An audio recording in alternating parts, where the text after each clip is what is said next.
an ordinance. Right. I mean, So it may be a deterrent, even though we wouldn't be able to take action necessarily within a big. right, I mean, I think if anything, you could strongly make suggestions of the ordinance that the village has.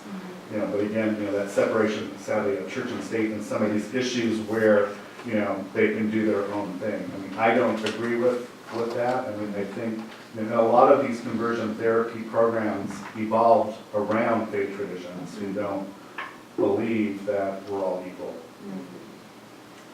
Thank you. We have time for a few more, if anyone else would like to speak. I just say that we're over on our time, but hopefully we can extend it.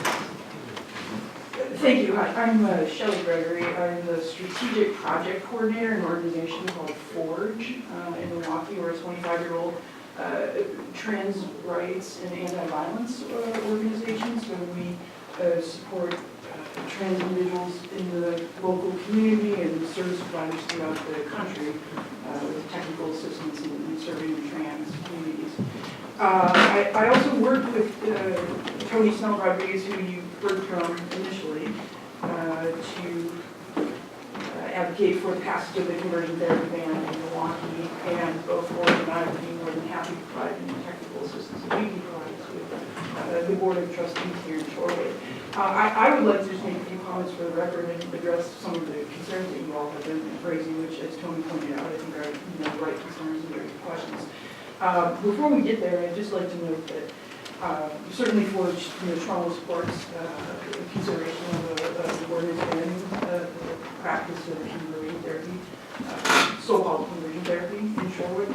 Our federal government has issued an unqualified statement in 2015 that both same-sex sexual orientation and that diverse gender identities do not constitute medical or mental disorders.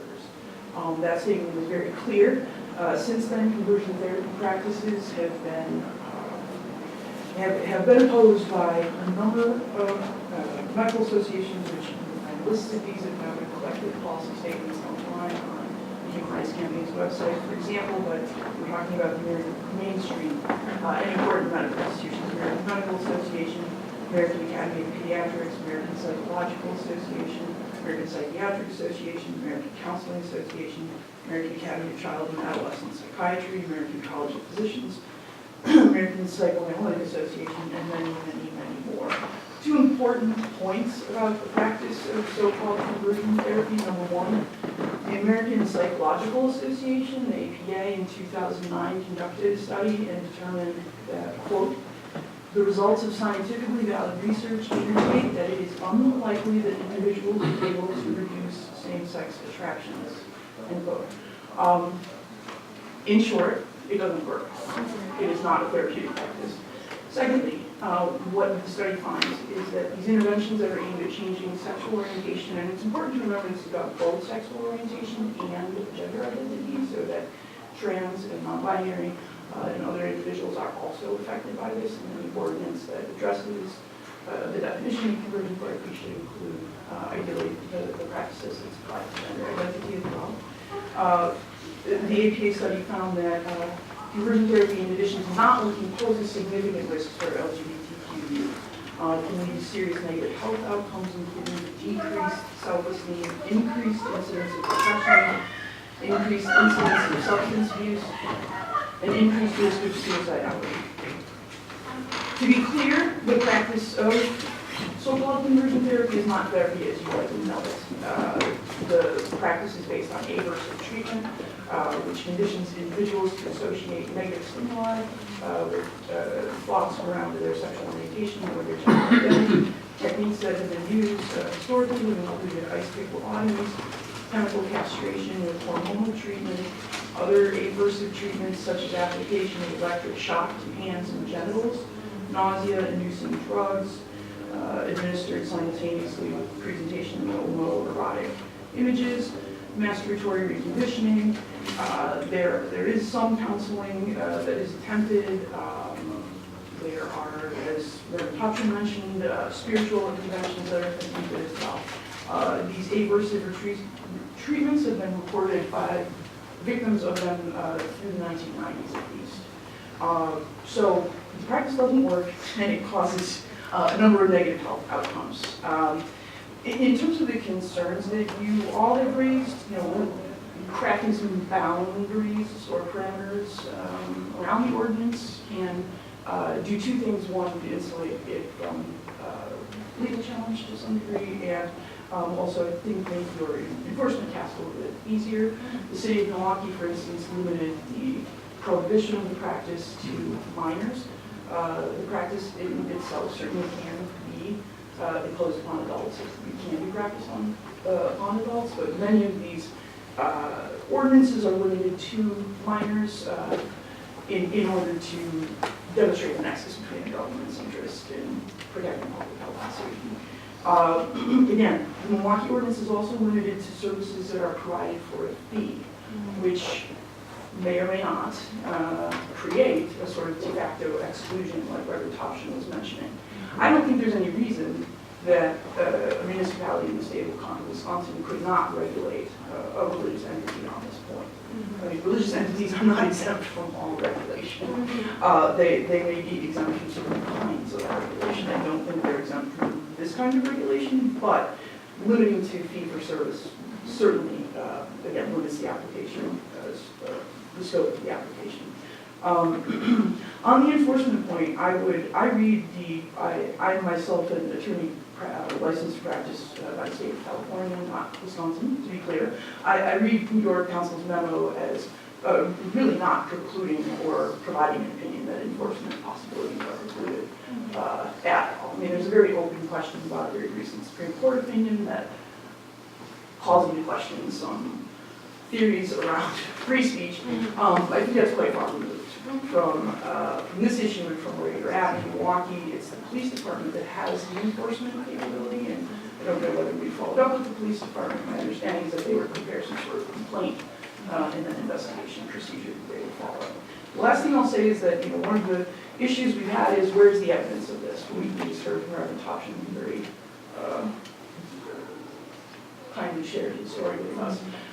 It is very difficult to find individuals who are willing to come forward and to talk about their experiences as victims of conversion therapy. It creates an awful lot of stigma. People are traumatized in clinical meaning, and it's often results in them feeling quite ashamed, quite a bit of shame about both their identity and the experience itself. So we find it very difficult to locate individuals to come forward and speak about those experiences. So again, Forge and I will add in my card, and we will be happy to provide any assistance we can.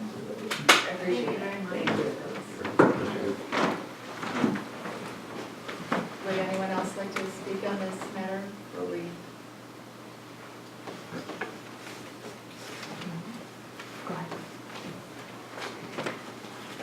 Go ahead.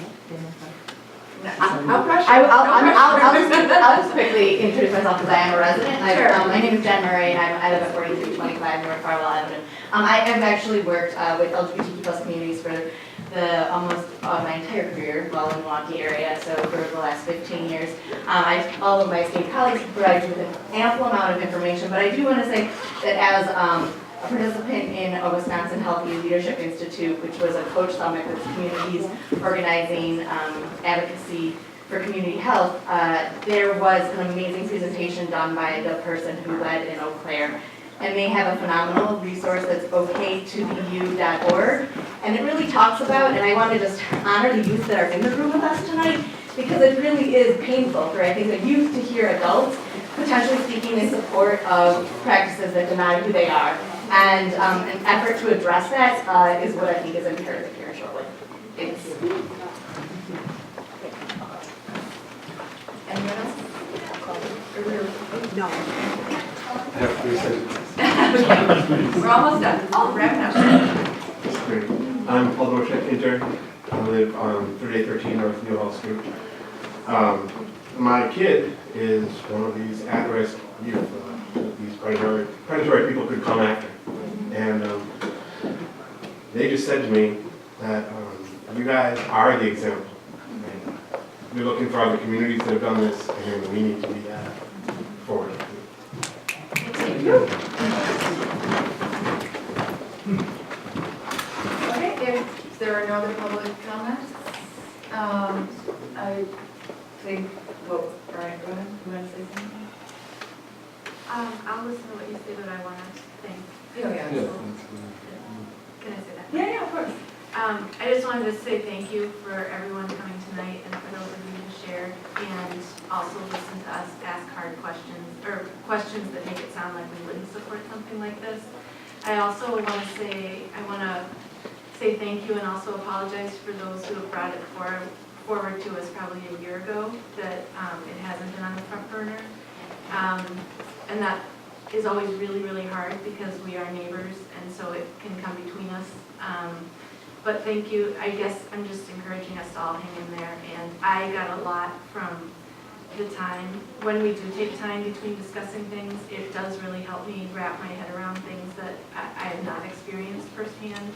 And I have used the time.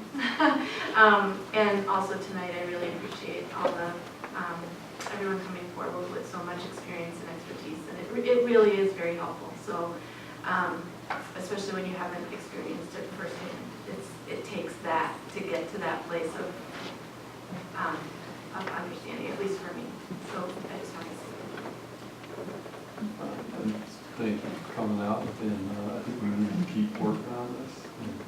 And allocate more time for this. We're really going to get into this and try to craft some ordinance that's tight, accomplishes as much as we want to, yet doesn't, create, it gets what we want to get done, but also is tailored so that I have some concerns about government intrusion in the medical stuff, as we've seen in other areas of, abortions and that type of thing. So we'll want to craft this so it's clearly addressing what we want to accomplish and target it. So we'll want to craft a good ordinance, a tight ordinance that is enforceable, that can do something. Yeah, and I also want to thank everyone for coming out tonight and also for the contact that we have received from a variety of people in this room and beyond over, the last couple of years to get us to this point. Because some of us have been, trying to bring this to the full board, and sometimes it can take a long time, especially with all the other things that are on the agenda. But it's because of, a lot of dedicated people that we're able to move this forward. So I really appreciate it. I appreciate the stories and you sharing. And I would like to see this move, as quickly as possible. But again, understanding our limitations and the resources we have. But as a result, hearing from a variety of agencies here and members of these agencies, it sounds like we could get the support that we would need in order to expedite this with the help of you here. So I appreciate that as well. So my recommendation for next steps, I would like to take next steps. okay, is that I'll bring back before the next board meeting, not only the comparison credit, I'm just starting with that, but perhaps either an outline or a full ordinance to consider. Okay, and then we can make sure that our legal has seen it, and we'll have other notes on, the iterations of the draft or the final ordinance. And easiest, again, I'm going to just go back to the Eau Claire model, most likely, considering that is the newest, but maybe Milwaukee makes more sense since this.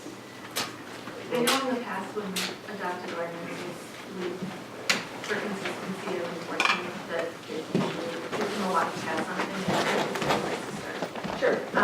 And I would say for us to review an outline, the legalese, that's like goes into draft, but I think the outline of what's in the ordinance, the parameters, I think we want clear parameters, and we want a clear definition, we want clear enforcement, and bring that forward, and when there's time on the agenda, and then we can move ahead. So that's what I heard from our committee tonight. That's what we would want to see. May I ask a question? Sure. Is there a possibility there might be a timeline put forth on this so that like maybe by Pride Month, which is in June, we could have something that would be able to be celebrated by all of our community? So I'm just curious because I think there would be some like interest from our communities to see that. And then that could also happen at Shorewood graduation because I think that our youth should be able to be knowing about this. Thank you, I appreciate that. Sure. That's a great idea. We don't set as trustees the agenda, that's through the president Okay. of the board. So we will definitely let her know that there is a lot of interest, but you can also let her know that you have a lot of interest in moving this forward with a more aggressive timeline. And it's not like this is the first meeting we've had, so this No. has been lingering for a year, or more so. So, but no, great suggestion. So, Great, thanks. yeah, we could try it for June. Which would mean that this would need to be on the agenda, at least at the earliest, the first in May, if not on the next one. So we have a short timeline here, folks, so those of you who are offering assistance. And I will also say Eau Claire was on a very tight timeline. I think they organized in 3 or 4 months to do the entire practice, and it was unanimously passed by their board. Yeah, I work really closely with a variety of the board members on other initiatives at the state level, so I was so happy. On that same evening that they passed this was also, I think, the same night that they reduced their fine and fair water to $1. There were 5 different really strong social justice pieces that were passed, if memory serves, so. I would save my time for decriminalization of marijuana to make time for fun. I think that if we have time for both, that's fine, but if we're kind of, I will save my I time. mean, we can meet at other times. That's And true, we can do why we special squeeze it meetings. in the All right, time. let's make it happen, people. All right, we'll do special meetings to get this done before June. There you go. Thank you.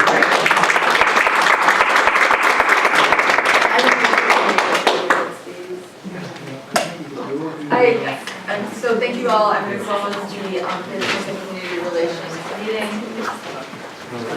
And